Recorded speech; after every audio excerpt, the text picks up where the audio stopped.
¿Qué es una autolesión y cuál es el mensaje que trae consigo? ¿Qué tipo de autolesiones se pueden identificar? ¿Cuáles son las medidas de prevención que podemos implementar? ¿Existe alguna relación entre las autolesiones y el suicidio en la población juvenil? En nuestra emisión de hoy, el especialista Luis Zapatier dará respuesta a estas interrogantes y nos ayudará a entender las razones y o trastornos que podrían desencadenar estas conductas, principalmente las lesiones autolíticas no suicidas, así como algunos consejos para prevenirlas. Bienvenidos a Mentalmente Sessions. Gracias a los que nos escuchan. Soy Julieta Rubio, terapeuta de psicología transpersonal, y es un placer darle la bienvenida a Luis Zapatier Fornes. Luis es especialista en TEA y TGD, esto es trastorno de espectro autista y trastorno generalizado del desarrollo, respectivamente. Es experto en psicología clínica y psicoterapia docente, conferencista y divulgador en salud mental. Es un enorme placer tenerte con nosotros, Luis. Bienvenido y gracias por estar aquí. Bueno, gracias por la invitación y poder darle difusión a estos temas que de alguna manera los vemos, pero que por ahí no podemos profundizar del todo o que no llegan a toda la comunidad. Y cuando digo toda la comunidad hablo del planeta entero, ¿sí? Entre más podamos divulgar de manera científica y respetuosa, pero sin tabú de estos temas, ya es una medida preventiva. Así que para mí, muchas gracias por el espacio y por hacer Mentalmente. Se necesitan de estas cosas para poder seguir haciendo prevención. Gracias, Luis. Leí en tu perfil una información con la que comulgamos aquí en Mentalmente y es: la prevención y la intervención adecuada es el mejor camino para cuidar de nuestra salud y lograr un pleno estado de bienestar emocional. Y hablar de autolesiones en la población infantojuvenil es importantísimo. ¿Qué es lo que tú estás observando desde tu práctica profesional, Luis? Bien, a ver, lo primero que se suele ver, yo siempre digo con esta formación clínica de hospitales, de haber hecho muchos hospitales y después dedicarme a la parte de prevención, poder observar que, primero, la autolesión y el suicidio no es una patología en sí, es la resultante de un problema. Entonces, si queremos hacer prevención, yo por ahí tengo escrito en alguna de mis redes esto de que no hay nada mejor que prevenir. Prevenir antes que curar. Porque cuando yo veía, en cuanto a mi labor hospitalaria, yo ya tenía que ir a curar o ya tenía que ir lamentablemente a comunicar todo un fallecimiento. ¿Cómo se puede prevenir esto? ¿Sí? ¿Cómo podemos hacer de que esto no suceda? Bien, haciendo acciones de prevención. Y lo que tenemos que ir a prevenir es o son esos otros problemas que originan el resultado que termina en un suicidio fallido, un suicidio consumado o las autolesiones, que muchas veces, y por ahí puedo estar en contra de algunas opiniones, que se suele mezclar suicidio y autolesiones, ¿no? Como se suele poner en el mismo paquete. Y a veces las autolesiones no tienen absolutamente nada que ver con el suicidio, que tiene que ver con la ideación de querer morir, ¿sí? Si nos centramos más en la parte preventiva o en la parte de las autolesiones, según qué autores leamos, se va a llamar como el síndrome de Cutting, ¿sí? Esto de cortarse o lastimarse, o heridas autolíticas, dependiendo de qué autor y dependiendo de qué formación tengas. Los nombres varían, pero prácticamente esto tiene que ver con causarse un dolor a uno mismo. ¿Qué es una autolesión? ¿O por qué se produce una autolesión? Y esto es, y siempre lo digo, desde la teoría científica y también desde los años en los consultorios y en los años en los servicios de salud mental trabajando para el hospital donde estaba en Argentina. A ver, una autolesión siempre tiene que ver con calmar un dolor interno. Cuando queremos calmar un dolor interno, no tenemos o no encontramos, porque tampoco hay que culpabilizar a la persona, los recursos, los medios para poder calmar este dolor que tengo, angustia, ansiedad, frustración, tristeza, enfado, de alguna manera necesitamos una válvula de escape. Cuando no encontramos esa válvula de escape, lo que he podido recolectar y lo que hemos podido recolectar todos los que nos dedicamos a esto de las autolesiones, es que las personas pueden descargarse a nivel psíquico cortándose. Y lo que muchas personas nos dicen y nos cuentan, sobre todo mis pacientes, es que lo que sienten a veces no es un placer de cortarse, sino es un alivio. La palabra que más escucho es alivio. La gente me puede decir, bueno, pero a ver, Luis, ¿cómo alivio? Alguien que se está cortando está sintiendo de alguna manera dolor. Pero no nos vayamos por el área o por el tema de sentir placer al dolor. No, no, no, no, no, no nos confundamos. Esto tiene que ver con que hay un dolor interno, un dolor psíquico que de alguna manera tiene que ser calmado. ¿Cómo puede ser calmado? A través de cortes. Cuando una persona se corta, ¿qué es lo que sucede a nivel fisiológico o a nivel de neurociencias? Lo voy a tratar de explicar de la forma más sencilla porque lo interesante es que lo podamos entender, no quedarnos en términos raros que entendemos psicólogos y psiquiatras. Cuando una persona se corta porque tiene un dolor interno muy grande, el cerebro automáticamente lo que hace es cambiar el foco de atención. La angustia y la ansiedad disminuye porque el cuerpo está sangrando. Hay una prioridad mayor. Entonces, ese alivio que siente la persona en realidad es una respuesta fisiológica de su cerebro.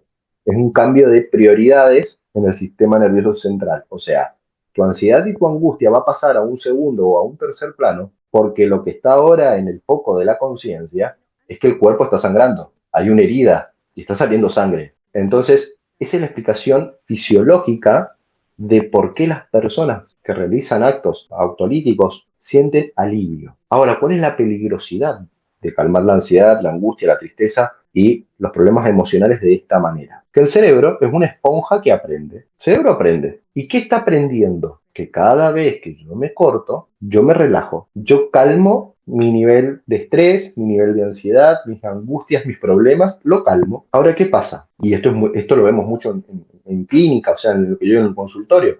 ¿Qué pasa? Nunca vamos a ver una persona con una o dos autolesiones. La vamos a ver con muchas autolesiones. ¿Por qué? Fácil. La primera y la segunda vez te cortas una vez. Ya después necesitas cortarte de 2 a 3 veces. Ya cada vez necesitas empezar a cortarte más partes del cuerpo. Y son esas imágenes que vemos. Y esto hay que tratarlo con mucho cuidado y con mucha delicadeza, pero hay que decirlo porque esto lo vemos cuando vamos en un metro, cuando vamos en un bus, cuando a alguien nos pasa algo, cuando un camarero nos acerca un café y vemos esos bracitos todos marcados, tiene que ver con ¿qué? Con la repetición y la compulsión de cortarme cada vez más para lograr el mismo efecto. El cerebro, ¿qué hizo? Aprendió. ¿Qué aprendió? Aprendió a calmar su ansiedad y su angustia a través de los cortes. Entonces, esta es la peligrosidad. Y yo no quiero tener una mirada muy biologista, sino que quiero darle esta explicación de lo que realmente sucede para poder llevarle un alivio quizás a alguien que nos escuche, porque muchas veces me dice, pero es que, a ver, Luis, yo siento alivio. Yo cuando me corto siento alivio. Y le digo, sí, es que, a ver, es verdad, pero no es alivio, es un cambio de dolor, cambio un dolor psíquico por un dolor físico. La peligrosidad es que has aprendido valga la redundancia, una conducta aprendida. Entonces acá lo que hay que hacer es desaprender esta conducta y aprender nuevas técnicas y herramientas. ¿Cuál es el problema? Que el cerebro, todo lo que sea fácil y rápido, lo aprende. ¿Por qué? Porque en 30 segundos, toda esa angustia y esa ansiedad que te puede llevar a un ataque de pánico, en 30 segundos o en un minuto, que es lo que dura realizar un corte, se calma. Entonces, acá es donde se mezcla la biología cerebral, la neurociencia, con las experiencias psíquicas. Y ese es el famoso alivio que muchas veces una persona cuenta, que menos mal, que gracias a Dios que lo cuenta, porque si no lo contara, yo creo que la psicología o las ciencias en salud mental no hubieran podido darle respuesta a este fenómeno. ¿Qué es lo otro peligroso del síndrome de Cushing o de las autolesiones? Que es mucho más fácil cortarse que contar lo que te pasa, porque después tenés dos problemas. Primero, tus problemas de raíz o los problemas que te llevaron a cortarse. Y después el segundo problema es el síndrome en sí, que tiene que ver con toda esta problemática de haber cogido el hábito o haber tenido el hábito o haber mantenido el hábito de cortar. Y todo esto genera angustia, porque tengo que ir, tengo que sentarme y tengo que ir a hablar de todo esto. Entonces, en cuanto a la prevención, a mí me gusta siempre explicar, hablar. ¿Por qué? Porque, a ver, yo siempre digo, no quiero que todos sean psicólogos, pero estaría bueno que de alguna manera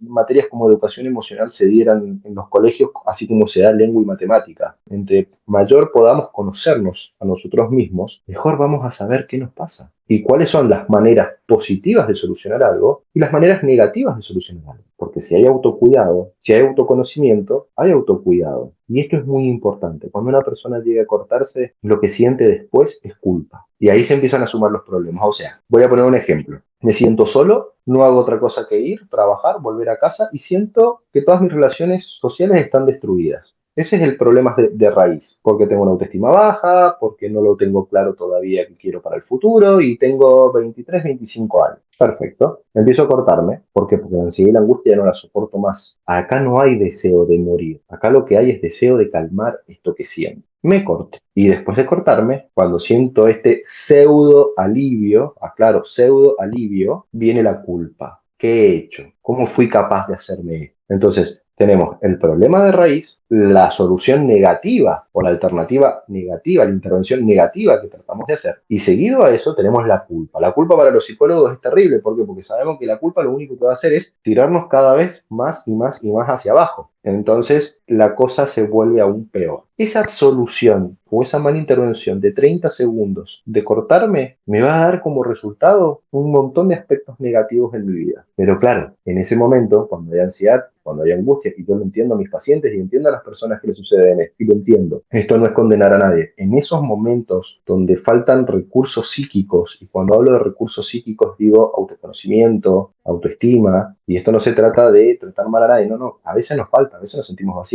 Esta falta de recursos psíquicos para poder ver las cosas de otra manera nos llevan a las autolesiones. Las autolesiones nos llevan luego a la culpa y la pelota cada vez empieza a ser cada vez más grande, más grande, más grande, más grande, más grande y después puede o no saltar a ideaciones suicidas. Ya tengo todos los brazos cortados, ya tengo todas las piernas cortadas. Si hay una mamá, si hay un papá, si hay un tío, hay un adulto escuchando, no solamente hay brazos, ¿sí?, cortados. Y cuando yo cuento esto en las escuelas me dicen, bueno, Luis, pero no des ideas. Y te digo, yo no doy ideas, no puedo decir nada que ya los adolescentes y los jóvenes no sepan o no hayan buscado lamentablemente en Internet. Y gracias a que la Organización Mundial de la Salud en el año 2019, para el Día Mundial de la Salud, que es el 10 de octubre, su lema en ese año, el lema fue, hablemos de suicidio. Y sacaron una serie de mitos, de desmitificaciones, como por ejemplo, hablar de suicidio atrae a la idea de suicidarse. Como el lema fue eso, la Organización Mundial de la Salud por fin pudo validar esto que algunos ya veníamos viendo de que tenemos que salir a las instituciones, tenemos que salir a la sociedad y hablar de suicidio de manera respetuosa, de manera científica, ¿sí? Pero tenemos que salir a hablar, tenemos que salir a decir que esto está pasando. La verdad que ahí se abrió una puerta muy grande para poder empezar a hablar de esto. Entonces yo digo, a ver, mamá, papá, tío, abuela, primo, ojo, no son solamente los brazos. Hay diferentes partes del cuerpo, ¿sí? Partes del cuerpo que no se ven y que cuando ya no hay partes para cortar, se puede empezar a crecer la semillita de la ideación suicida. La prevención se basa en esto, en decir y poder empatizar. Yo como profesional siempre digo, yo sé que a alguno le debe pasar esto en un aula donde habrán 30, 50 personas. Y siempre que termino de dar una charla abajo, tengo dos o tres esperándome con el típico ejemplo de tengo una amiga que le está sucediendo esto que usted dijo es lo que le pasa a una prima. Y es ahí donde vemos la efectividad de poder hablar del suicidio. Porque cuando hablamos de suicidio no incitamos a nadie. Cuando hablamos de autolesiones no estamos dando ideas de cómo autolesionarse. Lo que estamos haciendo es empatizar con esa persona que nos está escuchando y que lo que está haciendo al escucharnos es decir, esto es lo que me pasa a mí. Ahí está la explicación de lo que me pasa a mí. La diga yo, Luis Apatí, o la diga cualquier otro terapeuta, o lo diga cualquier otro medio de difusión. Lo importante es que el mensaje llegue, de que, a ver, tenemos que hablar de las autolesiones. ¿Y qué es lo que pasa con las autolesiones? ¿Cuál es el gran problema? Y lo vuelvo a repetir, perdón si soy repetitivo. Las personas experimentan esta sensación de alivio. No hay alivio. Lo que hay es cambiar un dolor psíquico por un dolor físico, pero el coste es muy alto. ¿Por qué? Porque te va a llevar a otras autolesiones y después te vas a sentir culpable de lo que haces, ¿sí?, de esas autolesiones. Y después te vas a mirar los brazos, y hay todo un tema en terapia que se trabaja con el tema de cicatrices y he podido trabajar con la parte de dermatología, con médicos dermatólogos para ver a ver cómo podemos solucionar, porque claro, después solucionamos el tema de las autolesiones, pero las cicatrices quedan. ¿Por qué quedan cicatrices? Porque son autolesiones que se hacen escondidas. Después nos queda toda una cuestión de culpa con el tema de las cicatrices, que también es un tema muy interesante para trabajar. Yo he podido trabajar mucho con adolescentes y que han podido continuar con su vida. Eso, para finalizar un poco, se puede continuar con nuestras vidas totalmente superando las autolesiones y desaprendiendo este mal aprendizaje que hacemos justamente cortándonos, vamos a solucionar o vamos a aliviar la angustia y la ansiedad.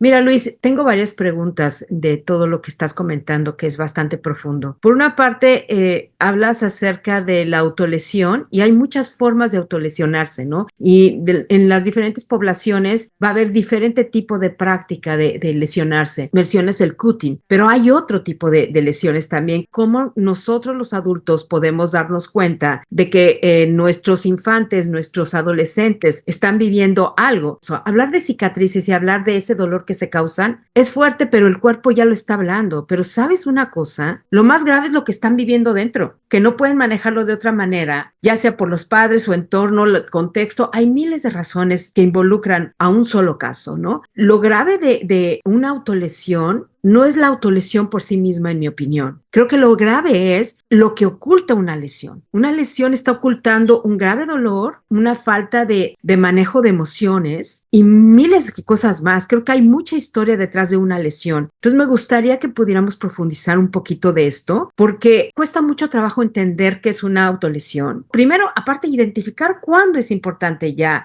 atenderla y no es hasta que ya es inevitable, no, hay que atender a tiempo, o sea, nuevamente con esta filosofía de la prevención. Entender las autolesiones, el tipo de autolesiones, cuándo es importante intervenir, de qué manera es importante intervenir y sobre todo subrayar esto que es tan importante para nosotros y que nos trae a esta conversación a ti y a mí, Luis, es la prevención, la comprensión y esta empatía con la población que lo esté sufriendo, porque evidentemente esta autolesión nos está dando un mensaje mayor y muy doloroso. Me gustaría muchísimo que pudiéramos dar explicación en este nivel a nuestra comunidad.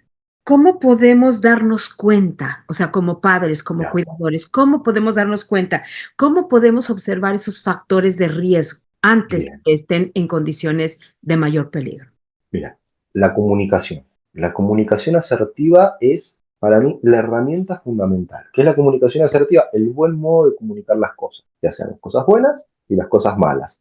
Y muchas veces se suele confundir la comunicación asertiva con decir las cosas de una manera bonita. No, no, no, no, no. Comunicación asertiva. Y poder entender que la comunicación no se basa en lo que yo le quiera decir a mis hijos, sino que la comunicación se basa en lo que mis hijos entendieron y comprendieron de lo que yo les quise decir.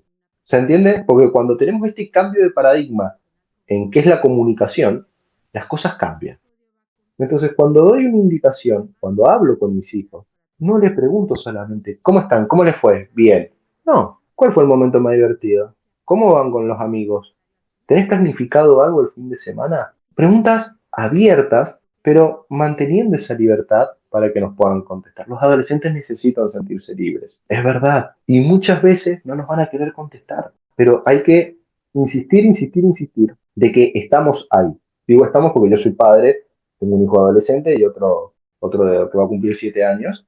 Entonces, yo también entiendo a los padres, porque siempre, a ver, soy psicólogo infanto juvenil, especialista en familia, bla, bla, bla, pero también soy padre. Para colmo, mis hijos tienen 2 padres psicólogos, mi esposa también es psicóloga infantil, pobres niños, y no estoy exento de que nos pasen las cosas que nos pasan siempre. Que me van a contestar mal y van a pegar un portazo, vale, pero al otro día voy a volver a tocar la puerta, te voy a volver a esperar del colegio y te voy a volver a preguntar, ¿cómo te fue en el colegio? Entonces, ¿qué necesita el adolescente en esta dicotomía, ¿no? En esta incoherencia que tiene el adolescente? Necesito que mis padres no se metan en mi vida, pero también necesito saber que mis padres están ahí. Y la clave está en no tirar la toalla, como decimos, que nos cansa, que nos frustran. Entonces, volviendo al tema, la constancia, que es difícil, sí, que hay un montón de libros sobre cómo educar y cómo criar hijos, escrito por un montón de colegas psicólogos que no tienen hijos, ¿sí? Entonces digo, claro, es muy fácil, ¿no? Hablar desde la teoría, pero hablemos desde la realidad, sí, son incoherentes. Cualquier adulto que nos escuche me va a decir, pero Luis, lo que me está diciendo es una incoherencia. Es así, ellos necesitan esa libertad, pero también necesitan saber que estás, que te van a mandar a tomar por saco, sin decir otra mala palabra, que van a pegar un portazo, que te van a decir yo soy grande y a las 3 4 horas los vas a ver llorando destruidos porque perdieron un partido de fútbol o porque se pelearon con sus amigos. Esa es la adolescencia y ahí tenemos que estar.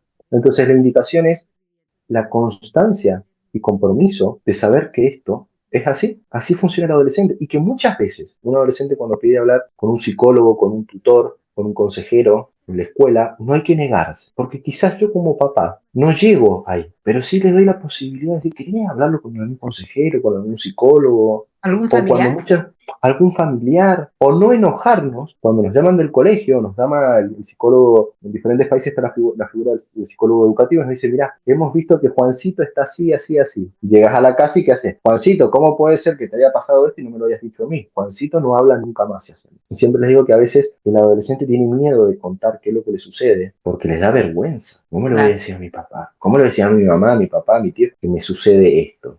Me da vergüenza decirlo. Entonces, no hay mejor apoyo que el decir, si necesitas ayuda, pedila. Yo recuerdo un caso, me parece un ejemplo increíble, de una familia que venía a consultarme, bueno, con un problema de adicción y demás, y siempre me acuerdo que a este chiquito lo salvaron de una sobredosis, porque este chiquito, chiquito te digo 16 años, cayó a la casa con una intoxicación de drogas, cayó a su casa, despertó a su padre y le dijo, papá, necesito ayuda, llévame al hospital. He consumido esto, esto, esto, esto y aquello. El padre agarró, se cambió, lo llevó al hospital, lo subió al auto, lo llevó al hospital, le salvaron la vida.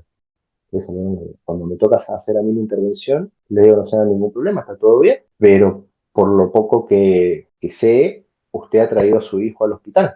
Pues claro, imagínense, el chico ya estaba sedado, estaba estabilizado. Esta persona me dijo, yo a mis hijos les he enseñado que cualquier cosa que le pasen, sea buena o mala, vengan a la casa a contarlo, vengan a pedirme ayuda. Yo me quedé asombrado. Lo primero que hice fue felicitarlo por lo que había logrado. Y bueno, después continuamos en terapia. Pero me acuerdo de la primera intervención, porque cuando pasa algo así, llaman a los equipos de salud mental y a mí más de una vez me ha tocado ser la cara visible de a ver qué ha pasado acá. Y así como te lo cuento, Julieta. El padre me lo contó así, cayó a mi casa, me despertó, me dijo qué había sucedido, qué sustancias había consumido y antes de que se desmayara lo cargué en el coche y lo traje al hospital. Gracias a esa confianza, ese chico hoy vive, de hecho hoy tiene unos 20 y pico de años.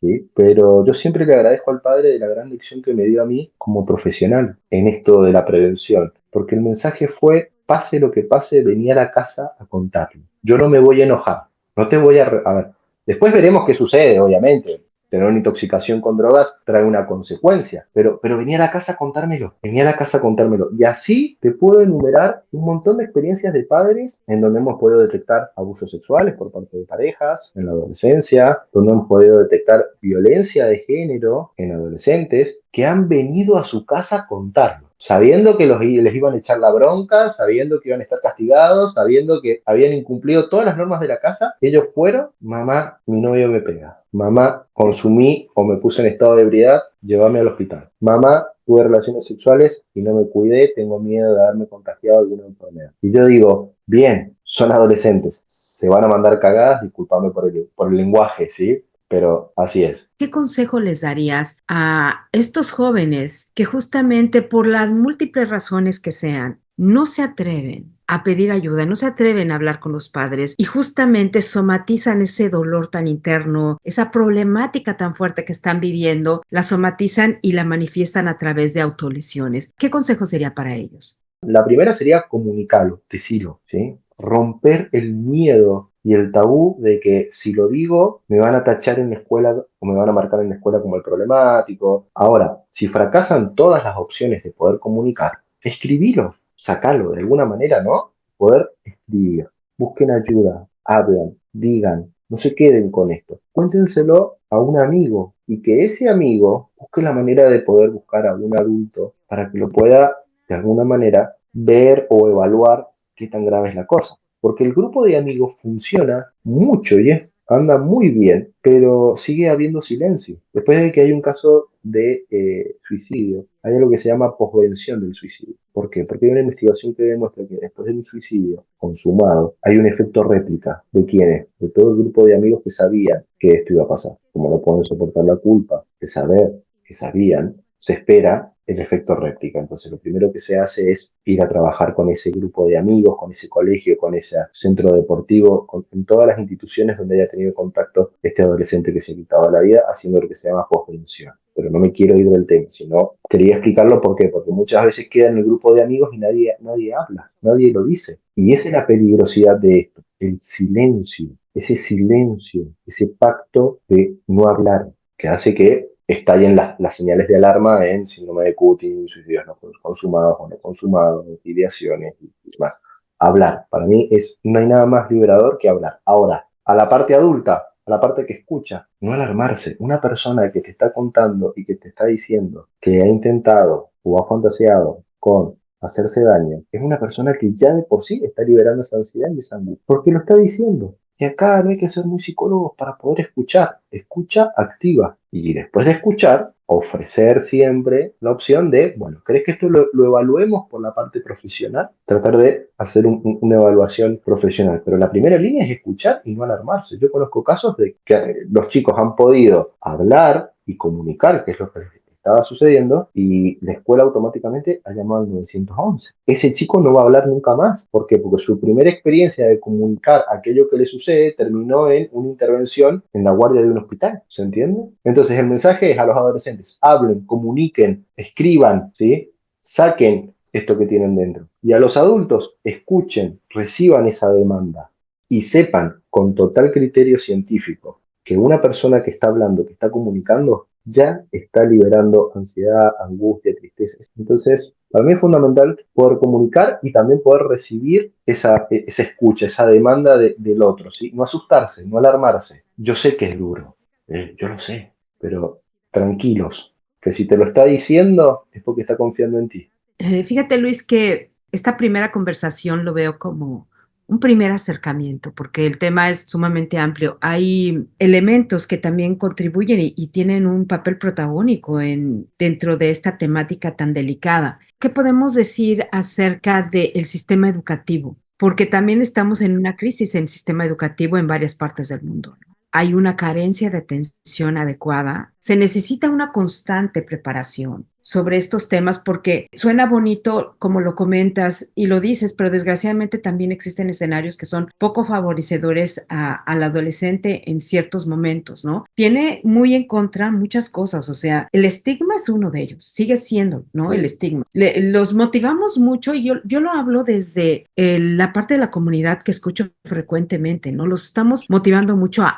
habla, exprésate, platica, pero de pronto sigue existiendo mucho miedo a hablar de este tema. Como bien lo decías antes, es más fácil hablar de una trivialidad de un videojuego, una serie de Netflix, de un bullying, de cualquier cosa. Es más fácil de entertainment. Es más fácil que hablar de tus sentimientos. Entonces, hay varios elementos que siguen siendo filtros para ellos en esta etapa. La desinformación es otra. Ya ni hablar de las redes sociales, pero remitiéndonos inicialmente a la pregunta es, ¿cómo ves tú la participación del sistema educativo para su intervención y su prevención de esta clase de autolesiones en la población adolescente? El sistema educativo es totalmente fundamental. ¿Pero por qué fundamental? ¿Dónde el adolescente forma su personalidad y sus primeras relaciones sociales? Dentro del sistema educativo. ¿Por qué se arregla tanto el adolescente para ir al colegio? ¿Por qué? Porque dentro del sistema educativo es donde está su red. Entonces, el sistema educativo cumple una función no solamente educativa, sino también una función social, muy, pero muy importante, porque es el espacio físico donde mayor tiempo pasan los adolescentes.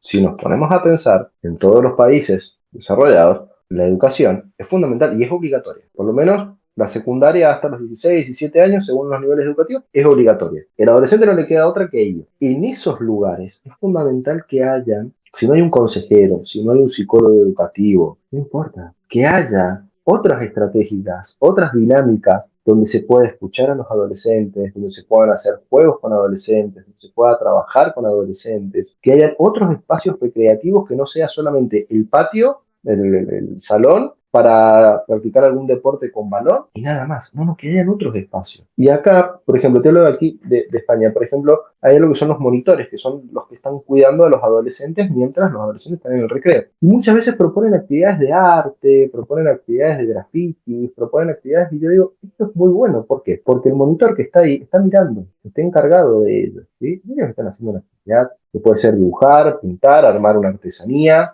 pero también, de alguna manera, están comunicando. El sistema escolar es fundamental, fundamental, ya sea para contener y para prevenir. Yo siempre suelo recibir muchos informes de los profesores. ¿Por qué? Porque los profesores ven a ese chico 6, 7, 8 horas algunos durante 5 días. O sea que la observación directa que yo puedo recibir de ellos es mucho más, a ver, mucho más enriquecedora que la que yo pueda hacer en una hora, una vez a la semana. ¿Sí? Con eso te digo todo a nivel del papel que cumple la escuela. ¿Sí? El papel que cumple la escuela es fundamental. ¿Por qué? Porque el chico ahí necesita mayor contención.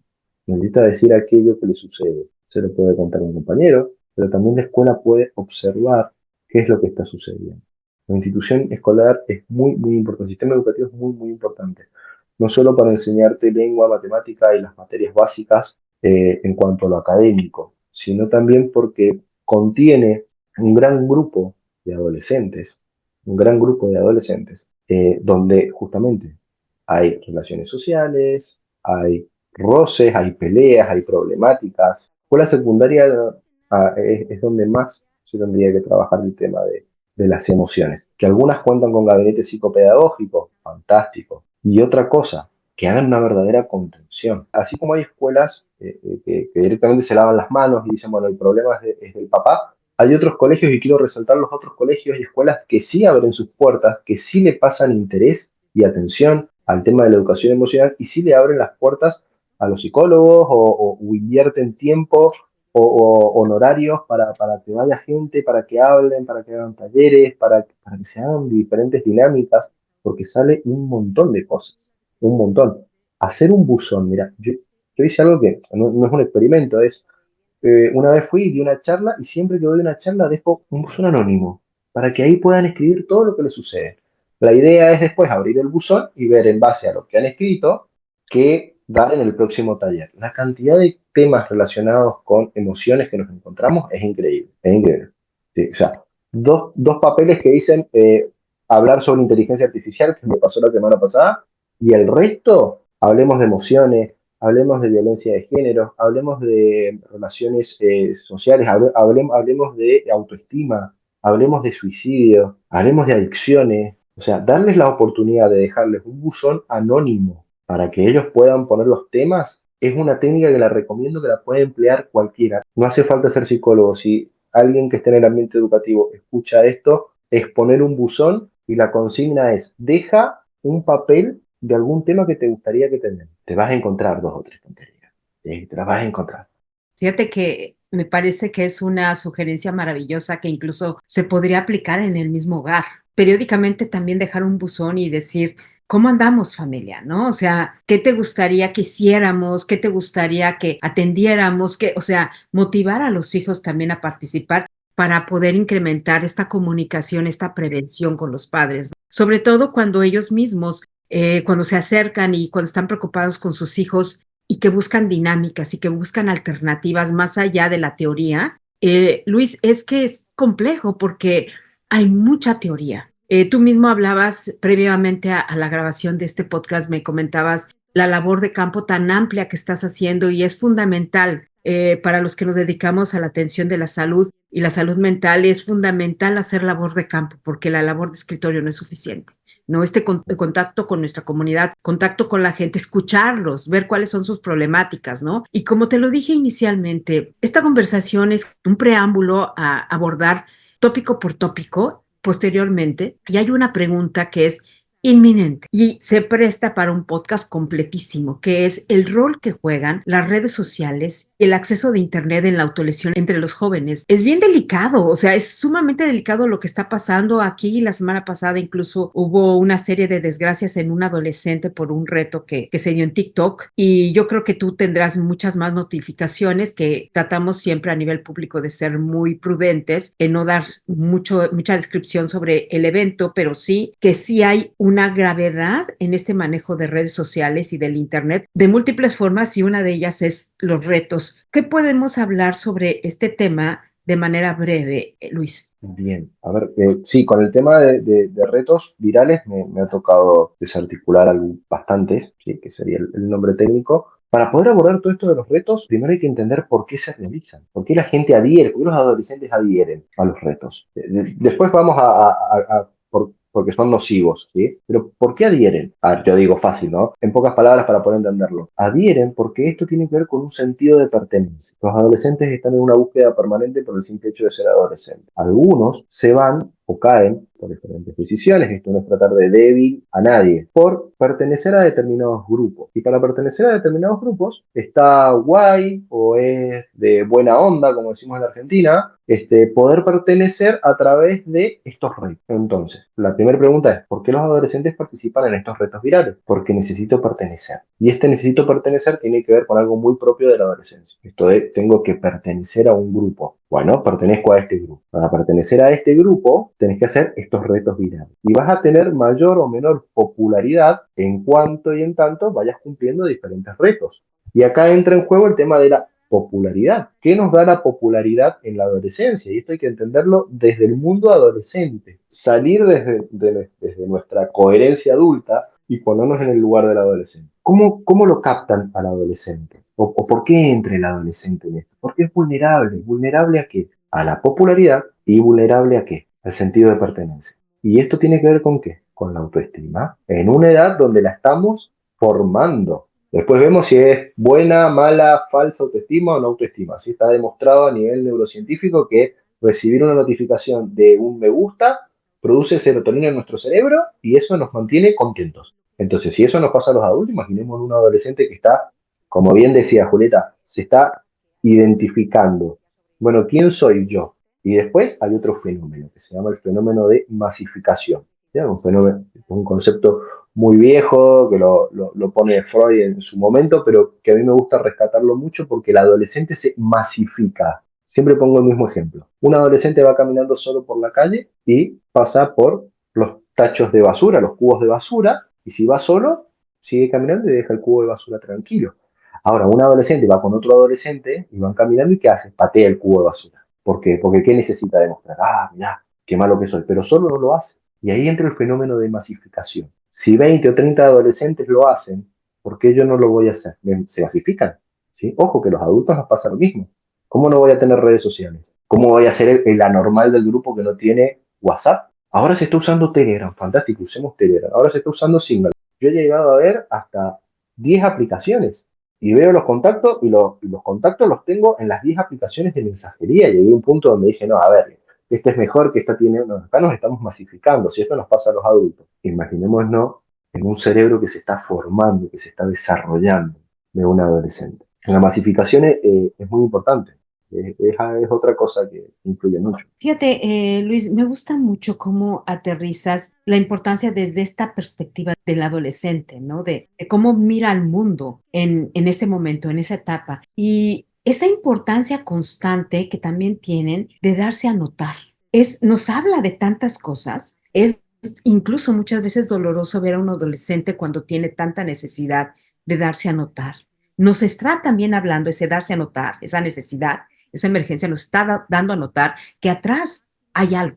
Atrás hay algo que no nada más le incumbe a él, le incumbe en su núcleo social, le incumbe en sus redes de apoyo, le incumbe en el contexto en el que se está desarrollando. Si un adolescente está permanentemente de una manera haciéndose ver y mostrándose y con necesidad de mostrarse, hay algo que está ocultando. Hay un doble mensaje. Todo lo que sea en exceso hay que tener un poco de ojo clínico. Todo lo que sea en exceso, ojo clínico. Hay exceso de tristeza, ojo clínico. ¿Qué quiero decir con ojo clínico? Que es, hay que observarlo, hay que ver qué está sucediendo ahí, desde el mundo adolescente. ¿Cuál es el tema?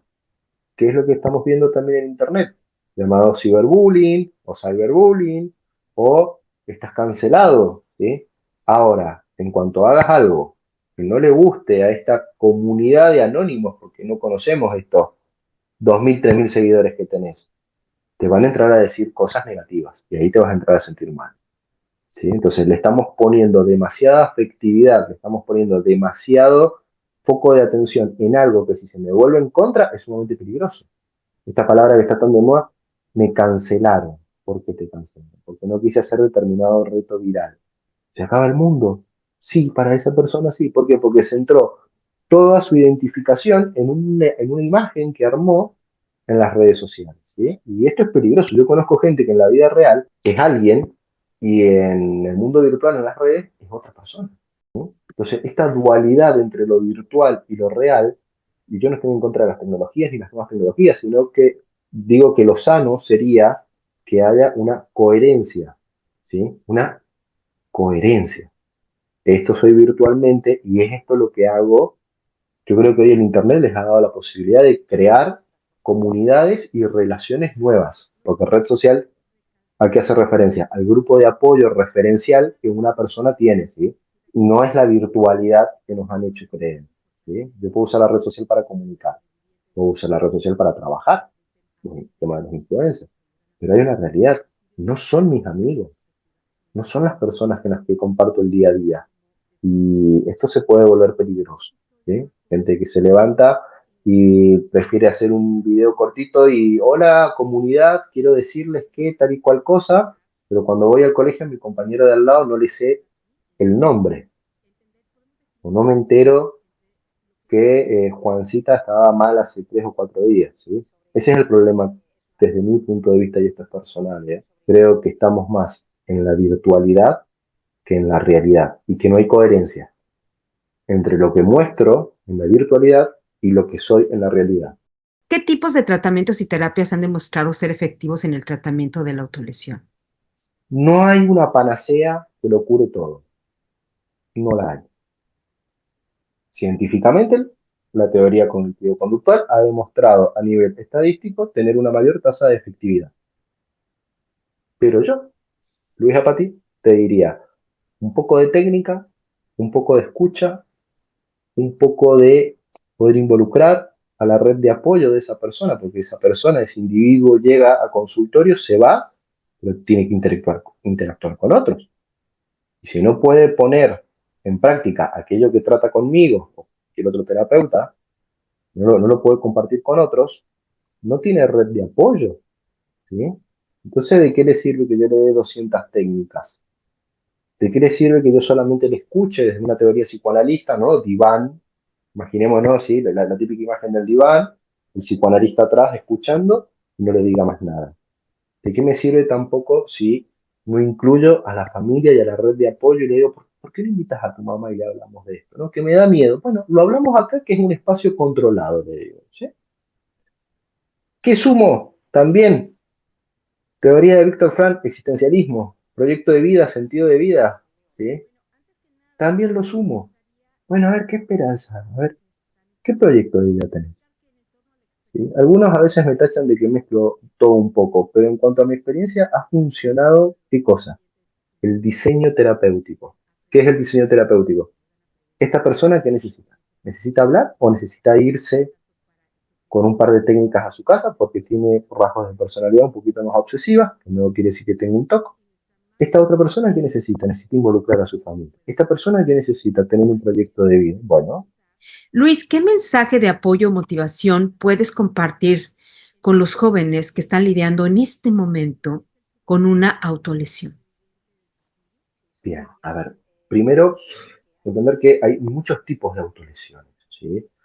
Quizás hoy desarrollemos o hayamos desarrollado mucho lo que es el síndrome de Putin, pero hay muchos tipos de autolesiones que tienen que ver con rascarse permanentemente porque desarrollamos dermatitis atópicas, que se llaman, que no es más que una dermatitis que no sabemos cuál es el origen, y el origen es estrés, y nos rascamos, nos rascamos, nos rascamos hasta lastimarnos. Eso se considera una autolesión.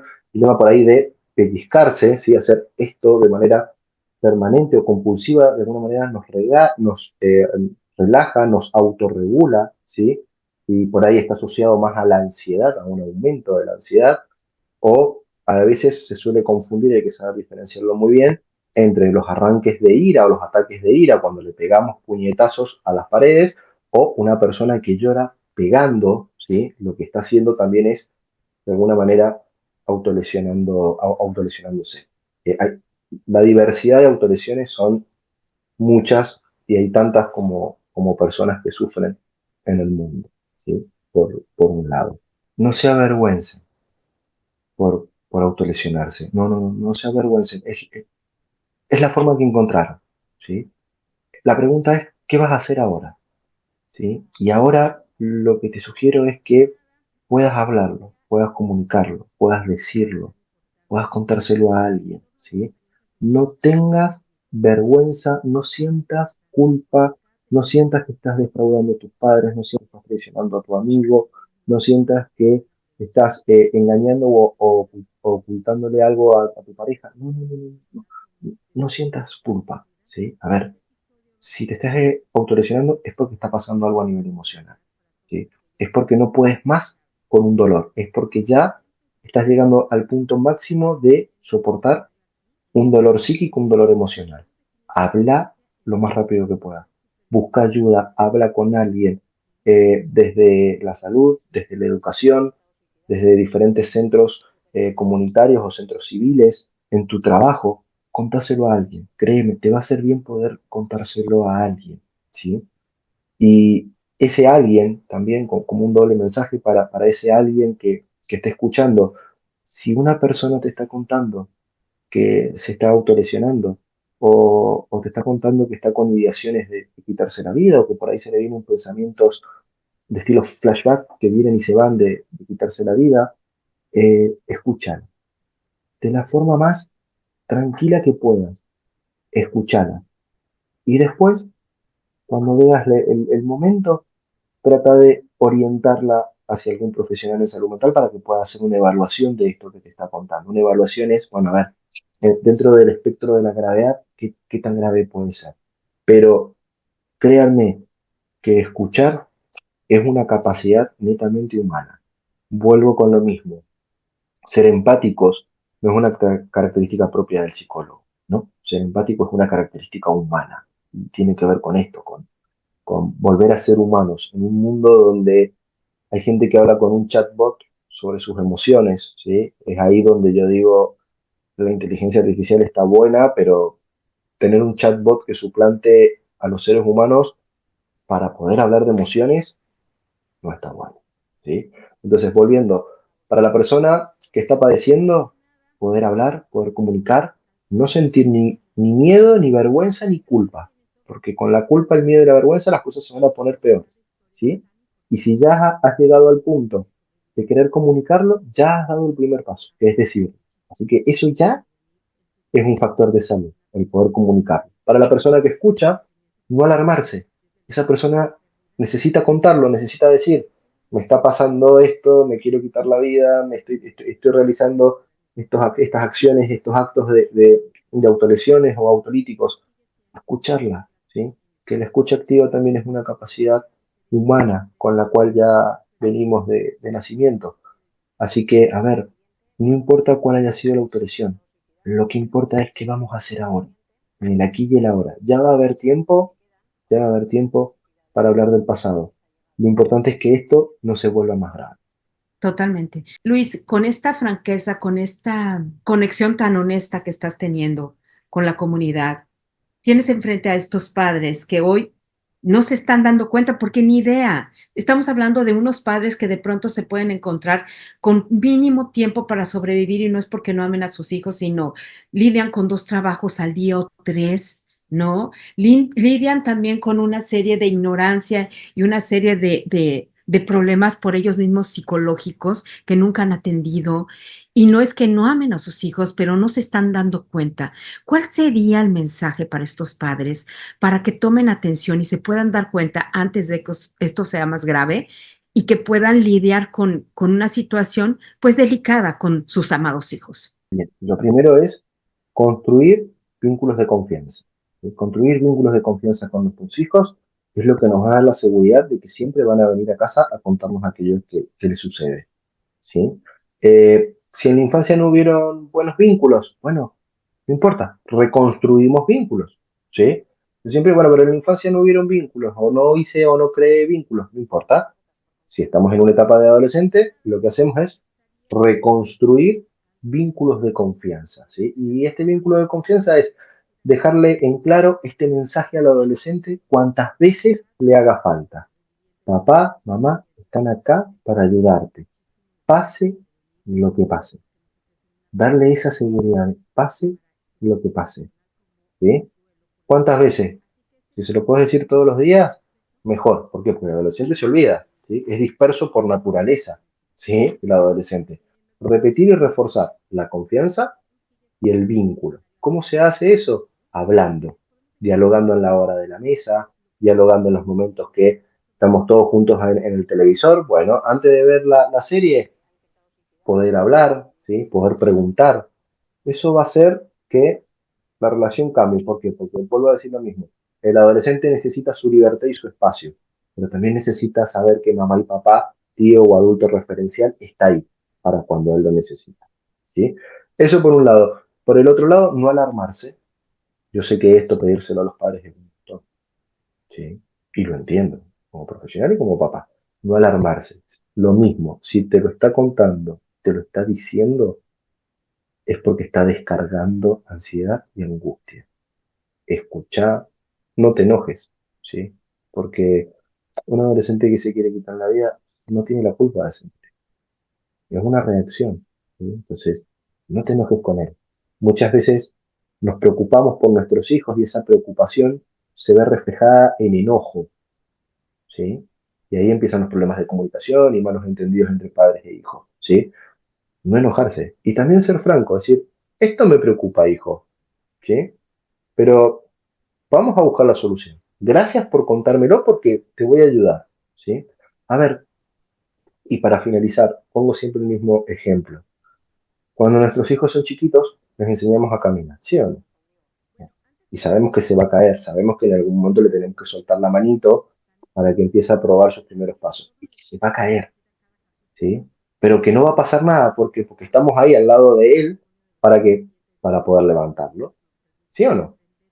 Así aprende a caminar un ser humano. En salud mental pasa exactamente lo mismo. Estamos ahí, al lado.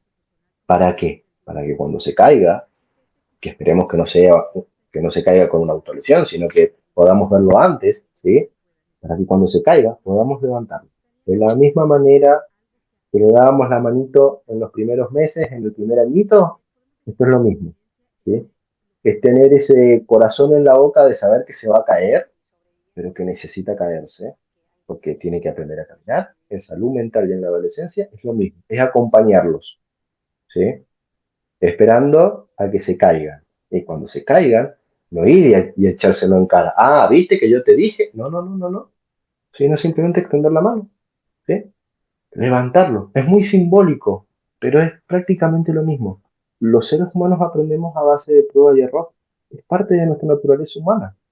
Los padres les enseñamos a nuestros hijos a caminar, a montar una bicicleta, sabiendo que se van a caer, sabiendo que en algún momento vas a tener que soltar la bicicleta y esperar a que se caiga, ¿sí? Para estar ahí y levantarlo. Lo mismo hacer en salud mental.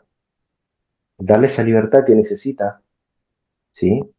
Pero, a ver, ni tan lejos que no te pueda alcanzar para pedirte ayuda, ni tan cerca para ahogarlo y que no quiera contarte nada. Es un equilibrio, que esa es la mejor frase a ver, o consejo que puedo darle a los padres. Estar ahí, ¿sí? Sabiendo que se van a caer, sabiendo que se van a caer, pero estar ahí.